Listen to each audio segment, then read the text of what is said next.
Buenas a todos, os traigo este vídeo resumen de la unidad 12, la guerra civil, para que podáis trabajar desde casa la unidad y os resulte más fácil junto con el material que os he subido a la plataforma, debido a que hemos perdido clases debido al confinamiento a causa del coronavirus.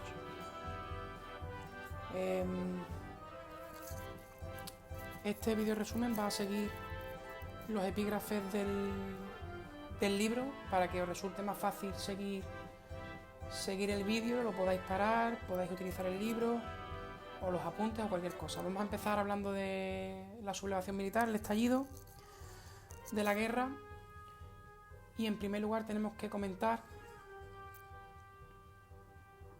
el significado histórico, que no es otro que la Guerra Civil Española ha sido el acontecimiento más importante en la historia de España en el siglo XX. Este acontecimiento histórico tiene unas causas que son esencialmente españolas, pero que más concretamente son causas sociales, como los nuevos grupos obreros y burgueses que aspiraban a un modelo diferente, el militarismo, y también unas causas exteriores como son las tensiones europeas y el ascenso de los totalitarismos.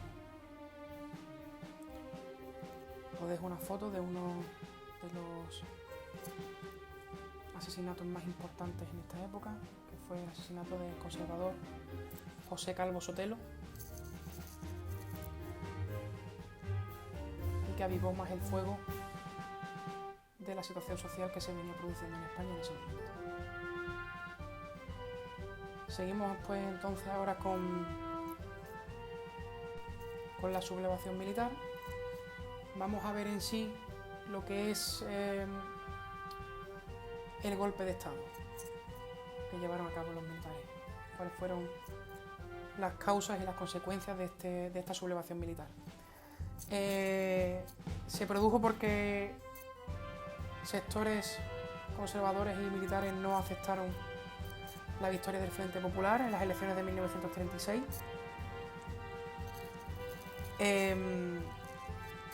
Meses antes, sectores de la derecha, como Joan March y Emilio Mola, habían empezado a conspirar contra la República y el gobierno del Frente Popular.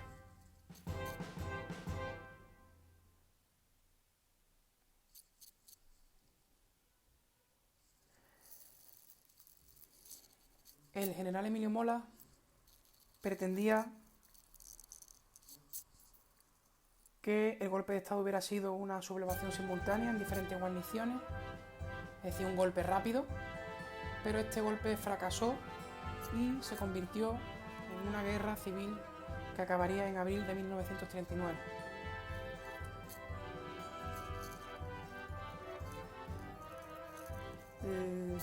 La primera sublevación se produjo en el protectorado marroquí, en Melilla, donde el coronel Yagüe se levantó en armas mientras el general Franco llegaba desde Canarias para ponerse al mando del levantamiento. Un día después, el 18 de julio, la sublevación militar se extendía al resto del país. Las primeras regiones que caían bajo la sublevación militar eran Navarra, Galicia y Castilla y León, que eran conservadoras y de economía agraria. Se mantenían fieles a la República las regiones más industrializadas, al igual que Madrid y Barcelona, y después hubo el caso de ciudades que cayeron en los primeros momentos, como fueron Sevilla y Zaragoza. El fracaso del golpe de Estado, como hemos dicho, llevó a una guerra civil y, por supuesto, a la consolidación de dos bandos. El primer bando, el bando sublevado nacional, como ellos se denominaban, que está compuesto por los falangistas,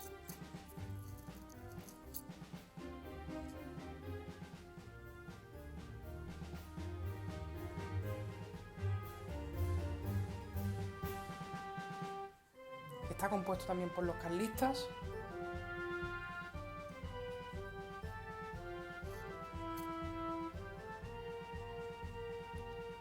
y por los católicos.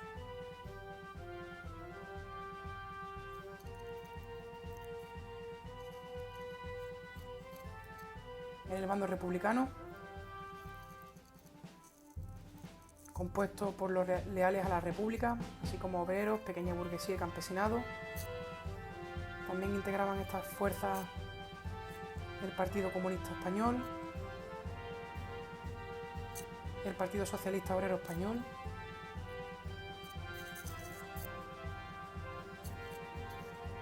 y los sindicatos de la UGT y la CNT. Pasamos ahora al desarrollo de la guerra.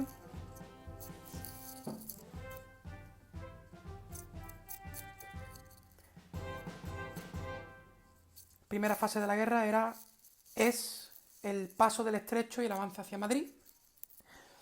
Una vez que el golpe triunfó en el protectorado marroquí, las tropas pasaron el Estrecho de Gibraltar con ayuda italiana y alemana. El ejército sublevado conquistó en pequeñas columnas y en los primeros momentos aprovecharon la desorganización republicana para avanzar más rápidamente. En su avance hacia Madrid se pararon en el Alcázar para ir en socorro de José Moscardó. Gracias a esta parada en el Alcázar de Toledo, Madrid pudo reorganizar sus defensas gracias a las brigadas internacionales y con una anarquista procedente de Cataluña.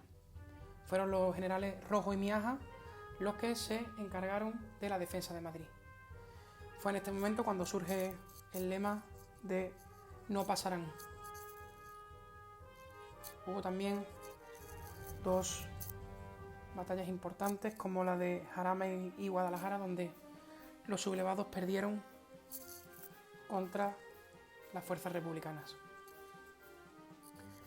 El siguiente paso que dio el ejército sublevado fue la conquista del norte. ¿Por qué? Porque era una zona de gran interés económico. Ya desde Navarra habían tomado San Sebastián en 1936 y entre abril y octubre de 1937 las tropas del general Mola tomaron las zonas entre el País Vasco y Asturias. El 26 de abril de ese mismo año se produjo el primer bombardeo de la historia,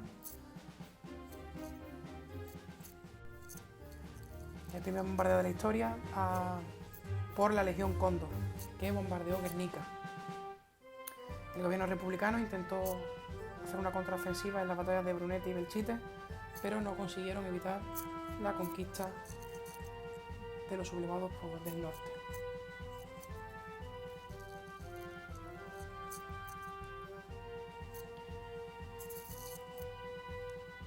El siguiente frente, el cual atacó el ejército sublevado, fue el Mediterráneo, con el objetivo de aislar el gobierno republicano. Es decir, el objetivo era dividir para mermar los recursos que llegaban a la República. Llegaron al Mediterráneo gracias al ataque de Teruel y salieron al Mediterráneo por Vinaroz.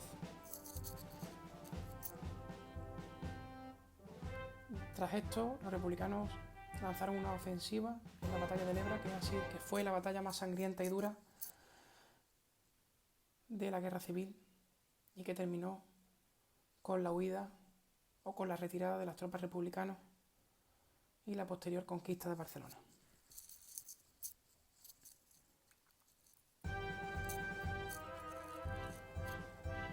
El final de la guerra, había zonas reducidas que quedaban por conquistar, como era Madrid, la capital, Castilla-La Mancha, la zona del Levante, Almería y la provincia de Granada. Se pretendía en este momento el gobierno de Negrín enlazar el conflicto con la Segunda Guerra Mundial, pero esto no fue así, no dio tiempo, porque en Madrid hubo una sublevación de la Junta de Defensa y se produjo la rendición de la República. El 1 de abril, Franco firmó el último parte de guerra en Burgos.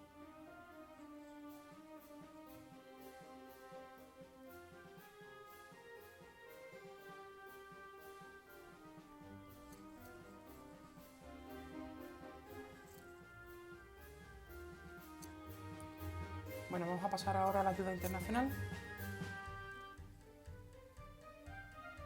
¿Cuáles fueron las potencias que intervinieron en la guerra?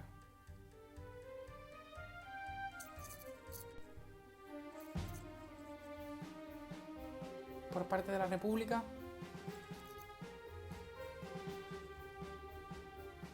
tuvo el apoyo de México y de la Unión Soviética.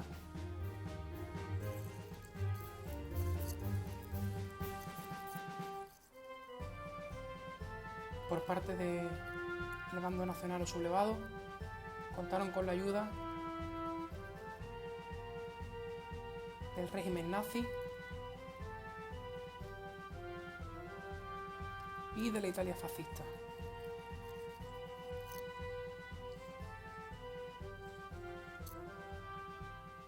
Pasamos ahora a cómo evolucionó cada zona en la propia guerra. Aquí es simplemente de una cronología de cómo fueron sucediendo las cosas dentro de cada zona. En la zona sublevada, todo va encaminado a que Franco se hiciera con el gobierno. En principio tenían un proyecto que no estaba definido porque había diferentes tendencias, católicos, gente de derecha, militares, monárquicos. Se creó una junta de defensa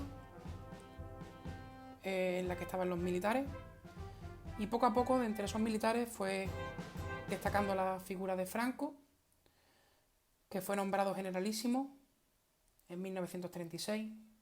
2 años después, en 1938, formaba su primer gobierno con los partidos y con las fuerzas que le habían ayudado. La Falange Española, los carlistas, formaban un nuevo partido que era Falange Española Tradicionalista y de la Homs.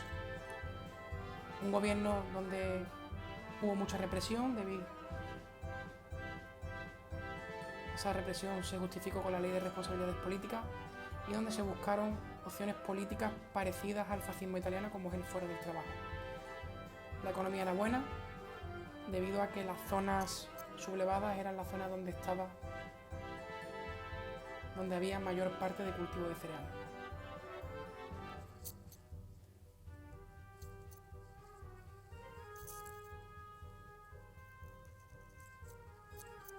Por otro lado, en la zona republicana, los acontecimientos se van desarrollando con diferentes cambios de presidentes del gobierno. Hay divisiones y enfrentamientos que lo único que hacen es debilitar aún más la república. Tras el golpe de Estado se sustituye Quiroga por José Giral, que procede al reparto de armas entre las milicias. También es un periodo de represión. El segundo gobierno en la zona republicana, tras el anterior, es por Largo Caballero, que traslada el gobierno a Valencia. El último gobierno es el de Juan Negrín, que intenta enlazar el conflicto interno con la Segunda Guerra Mundial, pero que no llega a tiempo. La economía en la zona republicana, al contrario de la sublevada, fue peor debido a que no controlaban las zonas de cultivo de cereales. Las consecuencias de la guerra las vamos a ver en términos muy concretos.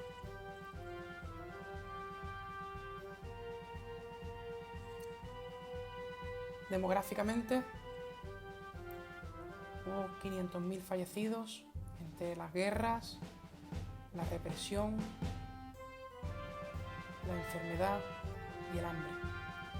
1 millón de heridos, 400.000 exiliados, sobre todo a Francia. Materiales, los campos de cultivo devastados, la ganadería también, y la pérdida del oro, que fue a parar a las potencias que ayudaron, y por último las causas morales que suponieron una fractura social en España aquel momento y que aún hoy día siguen estando vigentes. Espero que el vídeo os haya ayudado algo. Espero que el confinamiento no esté siendo demasiado duro y que podamos volver a las clases lo antes posible. Os mando un abrazo y nada, estudiad mucho.